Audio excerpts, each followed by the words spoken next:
Cloud Atlas, the book that's like Inception meets The Matrix but in literary form. Think of it like if a time-traveling historian, a futuristic rebel, and a dying composer walked into a bar, and then you get the most mind-bending, genre-busting, reality-warping narrative you could ever imagine. Buckle up, folks.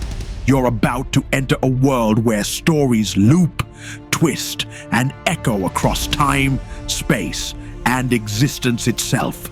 David Mitchell's Cloud Atlas is not your average book.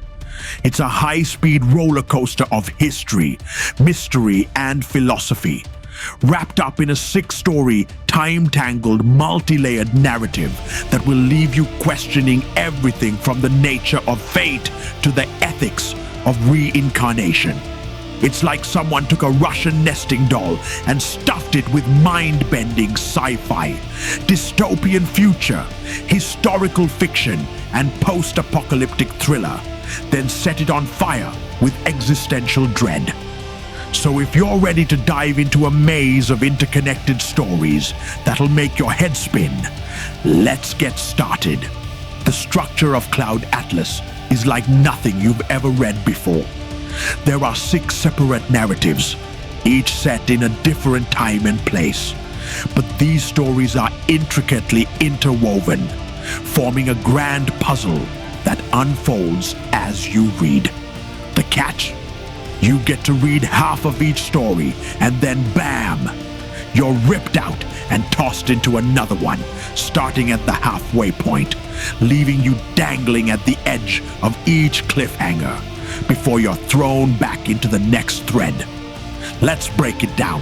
It all starts with the Pacific Journal of Adam Ewing, a 19th century sea adventure that feels straight out of Moby Dick if it had a moral compass and an insatiable thirst for adventure. Adam Ewing is an American lawyer who's traveling through the Pacific Ocean, encountering a world of colonial exploitation, slavery, and moral reckoning. He's on a ship and on a mission to handle some legal affairs in the South Pacific, but instead, he gets wrapped up in a life-or-death struggle with an English doctor, a doomed slave, and his own growing sense of guilt. Adam's journal tells the tale of his journey, and it's packed with treachery, ethical dilemmas, and a lot of talk about the human soul. But here's the kicker. Adam's story is the first domino in the chain. His experiences and decisions reverberate throughout the entire novel, shaping everything that follows. Next up, we're thrown into letters from Zedelgem. Meet Robert Frobisher, a talented but reckless young Englishman who's broke and desperate for a fresh start. So he lands a job as an assistant to a composer in Belgium, working under a master who is clearly not impressed by his talent. Frobisher is a self-proclaimed genius who thinks he's the next Mozart, and he's not afraid to let everyone know it.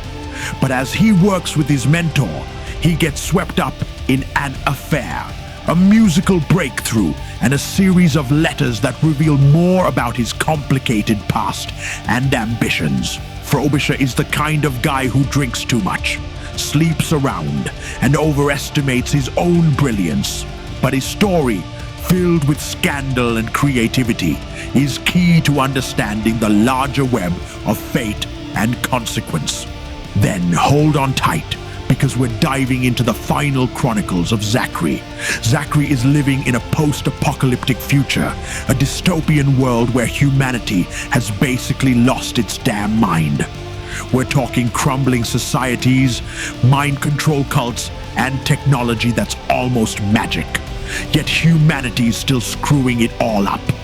Zachary is a farmer living in the remnants of a world that's destroyed itself through greed, war, and an over-reliance on technology. But when a mysterious woman named Meronym shows up, claiming to be from a more advanced civilization, Zachary's world is turned upside down. There's a whole bunch of weird stuff going on in this story. Think spiritual awakenings, super advanced tech, and massive, epic battles. And like the other tales, it all circles back to the central theme, the connections that bind us all through time and space. But don't get comfy, because we're backtracking to the ghastly ordeal of Timothy Cavendish. This one is a dark comedy, and it's as close as Cloud Atlas gets to being normal. Timothy Cavendish is a small-time publisher who finds himself caught in a situation straight out of a Kafka novel. After a shady deal goes wrong, he ends up trapped in a nursing home, surrounded by eccentric old folks who are definitely not what they seem.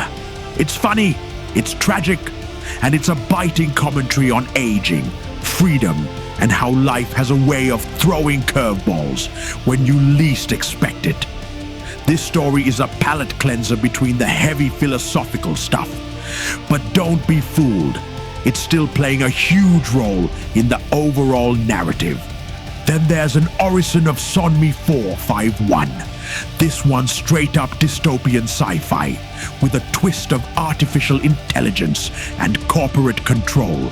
Sonmi 451 is a genetically engineered fabricant, essentially a human clone created to serve the wealthy elite in a hyper-corporatized, totalitarian future. But Sonmi isn't just another cog in the machine. She becomes aware of her own existence and starts questioning everything about the society she lives in. This is a world where individuality is a crime, and Sonmi's awakening is the spark that could ignite a revolution. It's haunting, chilling, and incredibly thought-provoking, diving deep into the nature of consciousness, freedom, and the price of technological advancement. Finally, we wrap things up with the Bone Clocks. This one takes us to the 1980s, where we meet Holly Sykes, a troubled young woman with a mysterious gift and a lot of baggage. She's caught up in a strange battle between forces of good and evil that span not just decades, but centuries. The Bone Clocks is a genre-bending, boundary-pushing narrative that feels like a mix of The Twilight Zone, Doctor Who, and a dash of philosophical musing. It's part coming of age, part metaphysical exploration, and part epic fantasy with a hefty dose of supernatural elements. But the beauty of this story is how it ties everything together. The echoes of past lives, the impact of our actions, and the timeless fight between light and darkness. Okay, so all of this sounds incredibly complex. And it is. But here's where things get trippy. The real magic of Cloud Atlas is in how these 6 separate narratives aren't just happening in parallel. They're happening in a kind of weirdly interconnected web. Every story bleeds into the next, and not just thematically, but in actual, literal ways. Adam Ewing's journal inspires Frobisher's letters. Frobisher's letters become the basis for a novel in the ghastly ordeal of Timothy Cavendish. Cavendish's ordeal is referenced by the characters in An Orison of Sonmi 451, and Sonmi's story plays a crucial role in the post-apocalyptic future of Zachary. By the time you get to the end, you realize that all these characters, from different times and places, have left traces on each other's lives. It's like looking at a giant cosmic game of dominoes, where every little action creates ripples that shape the course of history. The real kicker? These interconnected stories form a grand circular pattern. Each narrative is split in half, with the first halves reading from the beginning, and the second halves reading from the end.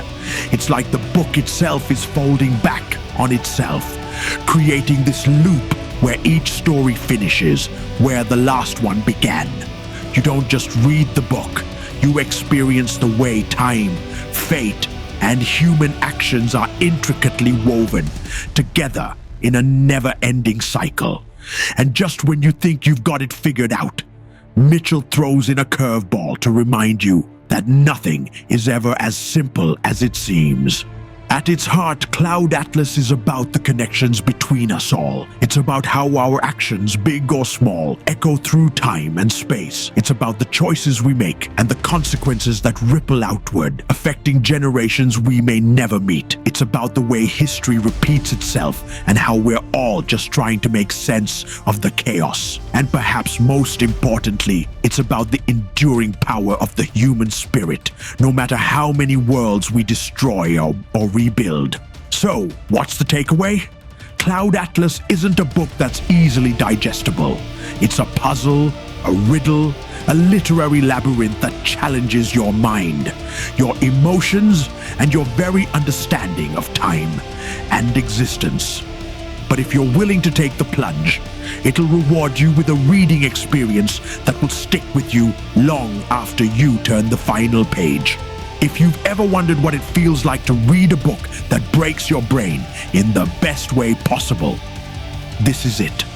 And if you're ready to dive deep into a narrative that might make you question everything you think you know about storytelling, fate, and life itself, then Cloud Atlas is the book you've been waiting for.